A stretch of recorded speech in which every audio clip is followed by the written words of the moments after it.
iPhone, Android et tablettes. La DTV, sous vos yeux, partout, à tout instant. Avec la DTV, vivez la magie de la télé.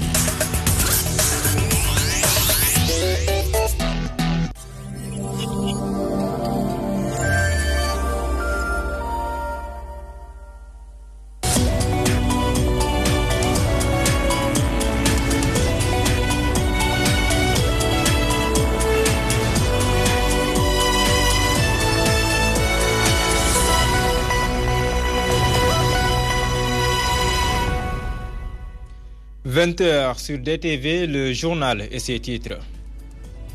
Le train express régional n'en finit pas de créer des grincements de dents. Les artisans brocanteurs menacent de perturber la phase test du TR s'ils ne sont pas indemnisés. Ahmed Fall Braya serait passé à l'acte selon la députée Aminata Gueye. Le responsable politique a finalement décidé de soutenir la candidature de Macky Sall. Des projets sans financement public, c'est ce que déplorent de nombreux jeunes et femmes de SICAP Liberté. Ces citoyens se sentent oubliés et ne sentent pas non plus l'utilité des agences de promotion entrepreneuriale. Et de 5 pour les Lions du Beach Soccer, l'équipe nationale sénégalaise de cette discipline s'est imposée 6 buts à 1 face au Nigeria en finale de Coupe d'Afrique des Nations. À voir dans cette édition.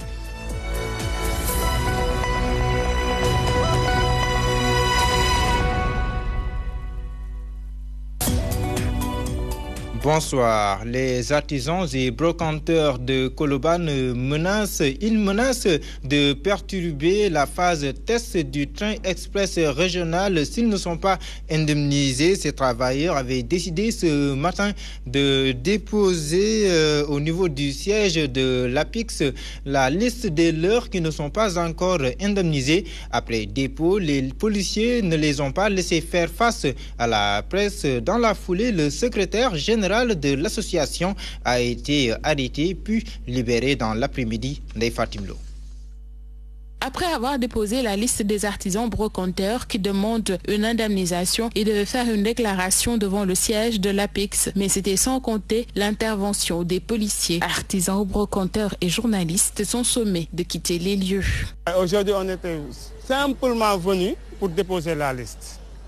À notre surprise, la police est venue nous faire circuler. Il n'y a pas de manifestation, il n'y avait rien. On était tout simplement allés pour déposer la liste et lui montrer qu'on est là pour ça. S'ensuit alors une longue marche pour trouver un endroit où faire calmement une interview de l'avenue de la République au garage La Dior. Arrivé aux alentours de la Zaïa El Hadj Malick Sy, le secrétaire général de l'association Cheikh Diop est arrêté et embarqué par la police. On n'a pas encore de nouvelles. On a eu des informations que la police l'a arrêté. Je ne sais pas pourquoi. Déguerpis en 2017, ces artisans brocanteurs de Colobane avaient bénéficié d'un terrain à Sébikotane. Ce dernier fait aujourd'hui l'objet de discorde. Un promoteur privé a commencé à s'y aménager. On est allé voir le terrain, mais on a vu un autre promoteur qui est en train de borner le terrain. Alors, on n'est même pas au courant et on nous avait même donné un dossier en photocopie. Non légalisé, rien ne nous assure que le terrain est octroyé pour nous. Ces artisans brocanteurs de Colobane demandent que justice soit faite, sinon ils menacent de bloquer les essayages du TER. C'est pas normal. On a le droit de travailler chez nous. Ici, le constat est qu'on donne plus de possibilités aux étrangers que nous, Sénégalais, et ce n'est pas normal. Ils sont plus d'une centaine d'artisans brocanteurs de Colobane qui courent derrière leur dû depuis presque 2 ans. Ils sont aujourd'hui plus que jamais déterminés à se battre pour le rétablissement de leurs droits. Autre question de droit, procès en cassation de Khalifa Ababakar Sall. L'ouverture, c'est ce 20 décembre. Son collaborateur Moussa Taye parle d'acharnement politique, mais il ne doute point de la recevabilité de la candidature de l'ex-maire de Dakar à la prochaine présidentielle. Moussa Taye, que nous écoutons au micro de Penda Badji. Ce qui est d'abord étonnant, c'est la vitesse avec laquelle ce procès a été enrôlé en cassation. Il y a des milliers de dossiers antérieur au dossier de Khalifa Sall. Mais on l'a extirpé pour le juger et le vider. C'est cela que nous devons d'abord dénoncer. Mais n'empêche, nous espérons que cette fois-ci, les magistrats de la Cour suprême seront beaucoup plus inspirés et beaucoup plus courageux que leurs collègues des juridictions inférieures et dire le droit conformément à leur serment. Espérons qu'il sera libre au bas de campagne. Mais en temps de cause, il est candidat, il sera candidat. Et je voudrais aussi demander aux autorités politiques de prendre toutes les dispositions pour la participation d'un détenu candidat aux élections. Serigne Moustapha Sy Djamil reste dans l'opposition. Il est d'ailleurs membre de la plateforme opérationnelle de sécurisation des élections. La délivrance des cartes biométriques CEDEAO et le bon déroulement de la présidentielle sont ses principales préoccupations. La charte a été adoptée par 23 acteurs de diverses qualités. Penda Badji. Chose promise, chose due, Maître Mam Adama Gueye lance la plateforme opérationnelle de sécurisation des élections, un acte pour des élections libres et transparentes au Sénégal. À l'unisson, nous sommes venus ici créer un front, un rapport de force qui permettra de garantir la bonne tenue des élections. La réunion des plénipotentiaires des parties prenantes a identifié les compétences requises pour prendre en charge les risques identifiés. À présent, il revient aux parties prenantes de fournir les ressources humaines qui constitueront les pôles de compétences qui prendront en charge les différentes opérations de sécurisation, en amont, au cours et en aval du processus électoral. C'est dans ce sens que toutes les parties prenantes ont procédé à la signature de la charte qui s'articule autour de 7 points afin de neutraliser les risques identifiés et assurer une élection présidentielle transparente. Prolongation de l'âge de la retraite de magistrats à la tête de juridiction qui jouent un rôle déterminant dans le processus électoral. Maintien du directeur de l'automatisation du fichier qui atteint l'âge de la retraite malgré sa responsabilité évidente dans les dysfonctionnements graves notés dans la production et la distribution de cartes d'électeurs. Sall est tout à fait d'accord avec la plateforme Pause. Il avait reçu à 2 reprises Mme Adama Gueye. Il souscrit entièrement à la charte de Pause. Par ailleurs, Serigne Mansour Sy Djamil a apporté des éclaircissements sur son positionnement politique. Le président Macky et les autres candidats sont candidats et je suis candidat et je vais participer à la compétition. Ainsi, les membres de cette plateforme espèrent participer à l'élection présidentielle en toute tranquillité. Cette précision, plus de 11 000 cartes d'identité biométrique CEDEAO sont en souffrance à la sous-préfecture de Dakar. Cependant, plus de 98% ou approximativement des cartes ont été retirées, un taux satisfaisant selon le sous-préfet de Dakar Plateau, Djibi Diallo, que nous écoutons au micro de notre reporter Basile Ousmane Mané. 9 000, 11 000 cartes pour 5 communes. Si les gens venaient, quand même, peut-être que alors les cartes ne seraient pas encore là. Il nous reste 2153 cartes, c'est-à-dire donc 11 382 cartes donc, à distribuer. Autant qu'il y a des gens peut-être qui n'ont pas trouvé leur carte, autant qu'il y a des cartes qui cherchent effectivement leur propriétaire. Actuellement, vraiment, le taux est extrêmement important, franchement.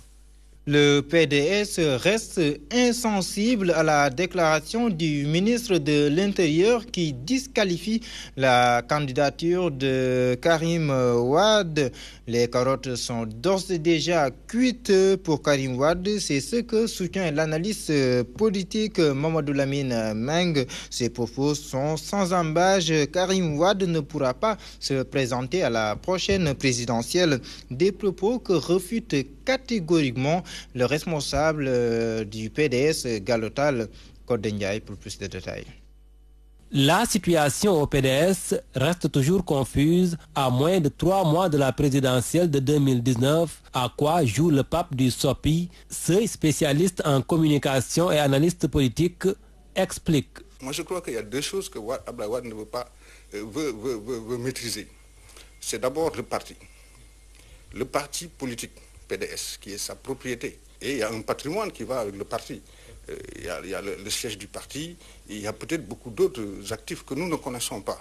Deuxièmement, le président Wade également veut préserver son fils et peut-être mettre les pieds à l'étrier pour qu'il puisse, plus tard, ultérieurement, après 2019, 2024 je crois, pouvoir postuler et avoir bénéficié de l'aura de victimes. Du côté du Parti démocratique sénégalais, on ne se fait pas de doute, Karim Wade sera de la compétition présidentielle, quel que soit le prix à payer. Macky Sall ne veut pas que la candidature de Karim passe, mais il n'a qu'à se le tenir pour dit.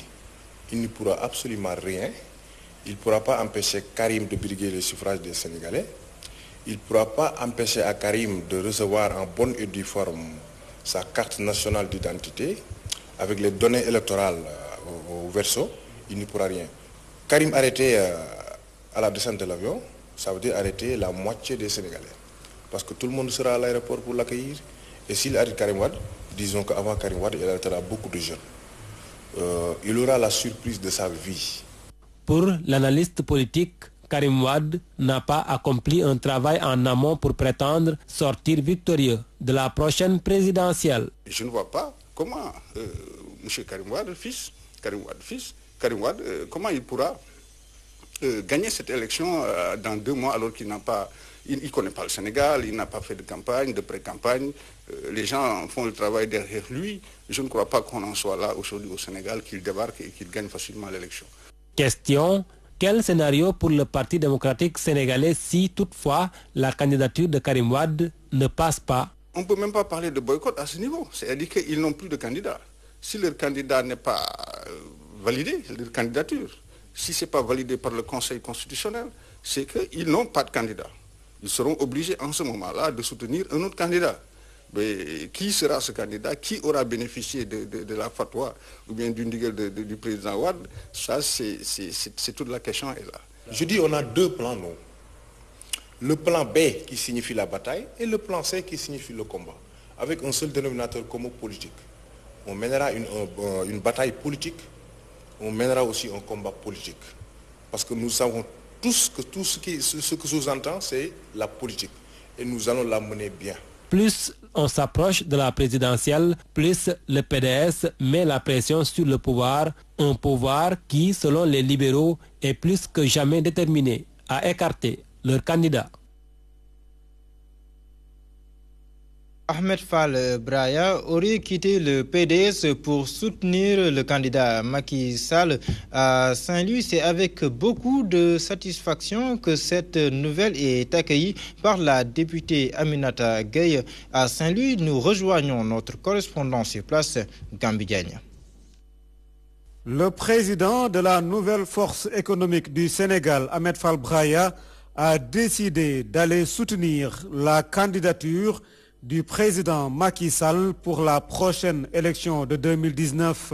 Ici, à l'APR, c'est la grande satisfaction. On ne peut que donc lui souhaiter la bienvenue pour donc renforcer l'équipe qui est déjà sur place, qui accompagne le président de la République. Mais il est là aussi pour renforcer la coalition Benno Bokk Yakaar. On ne peut que magnifier aussi donc cette entente, cette coalition et cette force politique, parce que qui connaît Baraya, c'est qu'il a une force politique, surtout au niveau de la langue de barbarie, de la langue de barbarie. On sait donc ce qu'il représente donc en termes de poids électoral. Donc Baraya est un fin politicien parce qu'on se croit sur le terrain politique et on sait que donc ça va nous renforcer pour les résultats à venir, Inch'Allah. Madame le ministre Awa Ndiaye avait demandé à Ahmed Fall Braya de s'autodéterminer pour être accepté dans l'organisation du parti lors de la venue d'Emmanuel Macron février dernier ici à Saint-Louis du Sénégal. Aujourd'hui, c'est chose faite. Et Baraya, en tant qu'opérateur économique, je dirais même pas en tant que politicien, mais en tant qu'opérateur économique, on sait ce qu'il représente, à plus forte raison en tant que politique. On sait son poids électoral parce qu'on est ensemble à Saint-Louis. Et je pense que le président donc le comprend très bien et il ne sera pas marginalisé du tout parce qu'on sait ce qu'il représente ici au niveau de Saint-Louis, mais également au niveau du Sénégal. La présidente de la commission santé de l'Assemblée nationale s'exprimait ainsi en marge de la cérémonie de lancement de la CMU scolaire à Saint-Louis. Financement des activités des jeunes et des femmes. Les femmes de SICAP Liberté 6 se sentent oubliées par les agences de financement de projets. Ces jeunes et ces femmes fustigent la manière dont ces financements sont octroyés. Adjar Ndiaye a été les rencontrer. FONGIP, DER, entre autres structures, sont mises en place par le gouvernement pour financer les jeunes et les femmes, mais bon nombre de personnes ne voient toujours pas leur utilité. Ces femmes et jeunes de SICAP Liberté 6 peinent à pouvoir bénéficier de ces financements pour mettre en place leurs projets. Où j'ai vu au Gabon, j'ai fait le commerce là-bas. Je faisais le restaurant là-bas, mais comme ça ne marche plus maintenant. Les temps sont durs là-bas, les crises sont là-bas. Donc, c'est à cause de ça que je suis venue. Je suis venue rester là au Sénégal. Franchement, on n'a pas été financés. Nous, les jeunes ou les vieux du quartier, il n'y a personne qui a été financé. Parce que nos vieux sont en train de faire des démarches. Mais eux, ils nous ont dit que les financements s'est bloqué quelque part. L'État devrait former la population, les encadrer pour qu'il y ait un suivi, confie cet ancien banquier et formateur. Il faut juste être proche des populations. Ce n'est pas un problème de garantie réelle. Nous savons qu'il y a les garanties réelles et les garanties personnelles. Mais pour faire le financement dans nos quartiers, c'est vrai, le président l'a compris, c'est le côté social, c'est la confiance par rapport aux populations. C'est la garantie sociale qu'il faut prévaloir. Cette commerçante en financement doit être une somme conséquente pouvant aider la personne à porter une activité génératrice de revenus.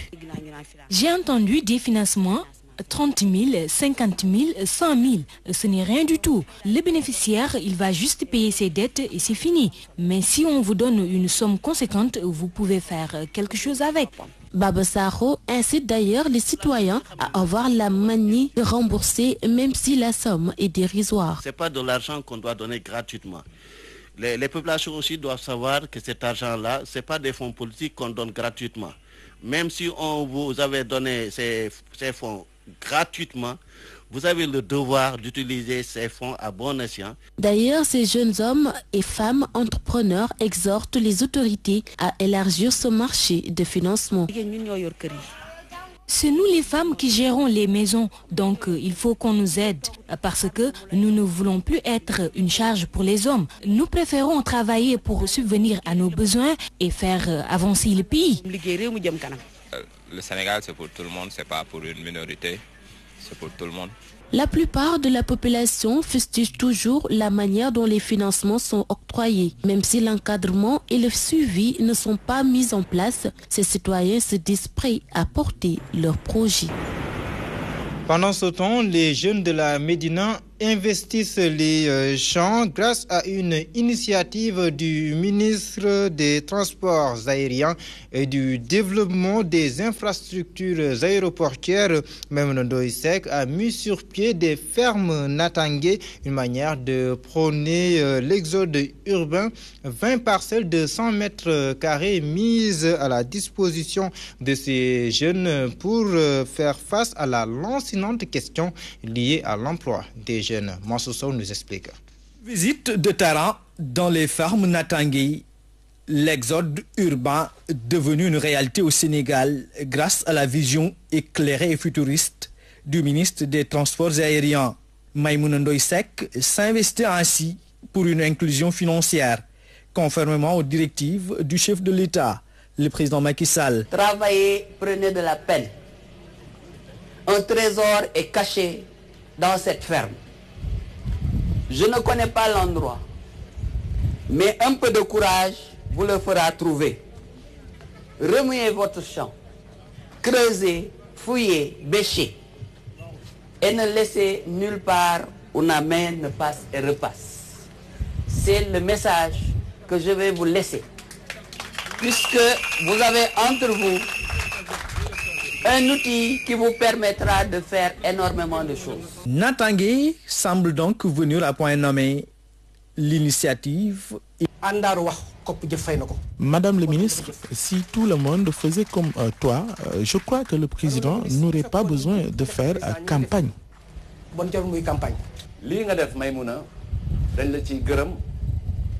On ne te remerciera jamais assez, voilà ce qui fait la fierté du chef de l'État. Par une telle initiative, vous participez à réduire le sous-emploi. Le deuxième axe du PSE, la croissance inclusive, est bien prise en compte dans ce projet. Une chose est déjà de produire, mais la transformation reste un défi majeur à relever pour une agriculture performante, capable d'impulser et de soutenir le développement. C'est tout le sens de cet appel de l'initiatrice de ce projet, Natangué. La production am na njëriñ, mais valeur ajoutée ci transformation l'année. Produire, c'est bien, encore faudrait-il penser à la transformation. C'est la valeur ajoutée. Après la production, penser à la transformation.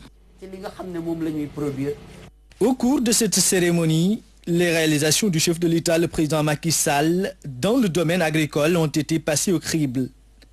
Il s'est agi pour le ministre des Transports aériens et du développement des infrastructures aéroportuaires de participer activement à la grande mobilisation solidaire du président Macky Sall. Parlons à présent de la sauvegarde des pistes de production dans le monde rural. Sensibiliser tous les acteurs concernés sonne comme une impérieuse nécessité. Le Centre de formation et de perfectionnement des travaux publics en fait sa préoccupation. Le secrétaire général du Programme national de développement local soutient qu'il y va de la longévité des routes. Mamadou Thiaw est avec notre correspondant à Mbour, Mamadou Diop. Sall, président de la République du Sénégal, qui est de désenclaver l'ensemble des collectivités territoriales du Sénégal. La contribution du PPC-PNDL a été déterminante à l'heure du bilan. Au-delà de la réalisation des linéaires de pistes rurales, le PPC-PNDL a facilité la formation de 2700 jeunes mâcherons artisans locaux dans les travaux de cantonnage et IMI. Aussi a-t-il promu le renforcement des capacités des élus locaux aux agents techniques des collectivités territoriales en passant par les agents des agences régionales de développement, des services techniques déconcentrés, à savoir la direction des routes, la GEROUTE, la direction centrale des marchés publics. Je m'occupe par la promotion de la structuration des cadres formels de gouvernance des pistes rurales. De même, la mise en place d'ouvrages à caractère économique pour impulser le développement économique local renvoie une ingénierie sociale devant favoriser un plein épanouissement des acteurs locaux dans leur lieu d'implantation. Le chiffre est alarmant. Retenez que chaque année, c'est pas moins de 8 millions de tonnes de déchets qui sont versés dans les océans. 700 espèces risquent de disparaître. Une campagne de lutte contre la pollution du fond marin vient d'être lancée à Dakar. Ndeye Aïssatou Diallo Fall nous en fait le compte-rendu. Le navire multicoque a pris départ pour Suriname en Amérique du Sud. Objectif, lutter contre la pollution marine. Chaque année, 8 millions de tonnes de déchets plastiques sont déversés dans l'océan. Une véritable menace pour la faune et la flotte aquatique. DP World Dakar vous a convié pour le départ de l'équipage qui fait la traversée de l'Atlantique à la rame pour sensibiliser sur la pollution des océans par le plastique. L'initiative de DP World et ses partenaires entre dans le cadre d'une campagne de nettoyage de l'Indus, le deuxième fleuve le plus pollué au monde avec plus de 130 000 tonnes de plastique. Un trimaran qui fera normalement 27 jours pour battre déjà un record Guinness en matière de traversée de l'Atlantique à la rame, avec comme objectif principal de sensibiliser sur la pollution des océans par le plastique, faire des prélèvements journaliers pour voir le degré de pollution par les microplastiques qui sont au sein de l'océan. La pollution du fond marin expose 700 espèces à la disparition. Selon les statistiques, 80% des déchets dans l'océan sont du plastique. Et de 4 pour les titres, 5e sacre continental pour les Lions du beach soccer. À l'image, l'équipe nationale de beach soccer a été sacrée ce vendredi championne d'Afrique après sa victoire en face au Nigeria. Tenante du titre, la sélection sénégalaise a surclassé tous ses adversaires durant ce tournoi joué en Égypte. Il s'agit du 5e sacre en 8 éditions pour les Lions du beach soccer qui seront avec le Nigeria les représentants du continent africain à la prochaine Coupe du monde de la discipline prévue en 2019 au Paraguay. Mohamed Salah, parlons football. Mohamed Salah remporte pour la deuxième fois consécutive le trophée de meilleur joueur africain décerné par BBC devant ses concurrents dont Sadio Mané et Kalidou Koulibaly. Sport toujours, Dakar abrite les CAF Awards 2018. C'est pour récompenser les meilleurs joueurs africains. Le comité local de l'organisation a tenu le lancement de ce programme. Selon le ministre des Sports, cet événement va permettre de montrer les performances du football sénégalais et de vendre l'image du pays. Adam Bidey. Pour une première au Sénégal, Dakar organise les CAF Awards 2018, un événement pour distinguer et primer les athlètes, les dirigeants et les personnalités qui ont contribué au développement du football sur le continent africain. L'institution des CAF Awards remonte à 1992, date de la première édition. Et c'est la première fois que Dakar et le Sénégal accueillent l'événement, un événement qui, par-delà les distinctions, les récompenses constituent un puissant facteur d'émulation. Un événement qui sera bénéfique pour le football sénégalais, notamment en termes de rayonnement, de promotion, de performance, entre autres. Si vous mettez le doigt sur tous les pays qui ont organisé, sauf le Togo, pratiquement tous ces pays ont gagné la Coupe d'Afrique. C'est des pays de football. Donc si le Sénégal aujourd'hui peut organiser cette édition, je pense qu'au-delà de cela, parce que d'ici cette organisation, on ne parle que de football.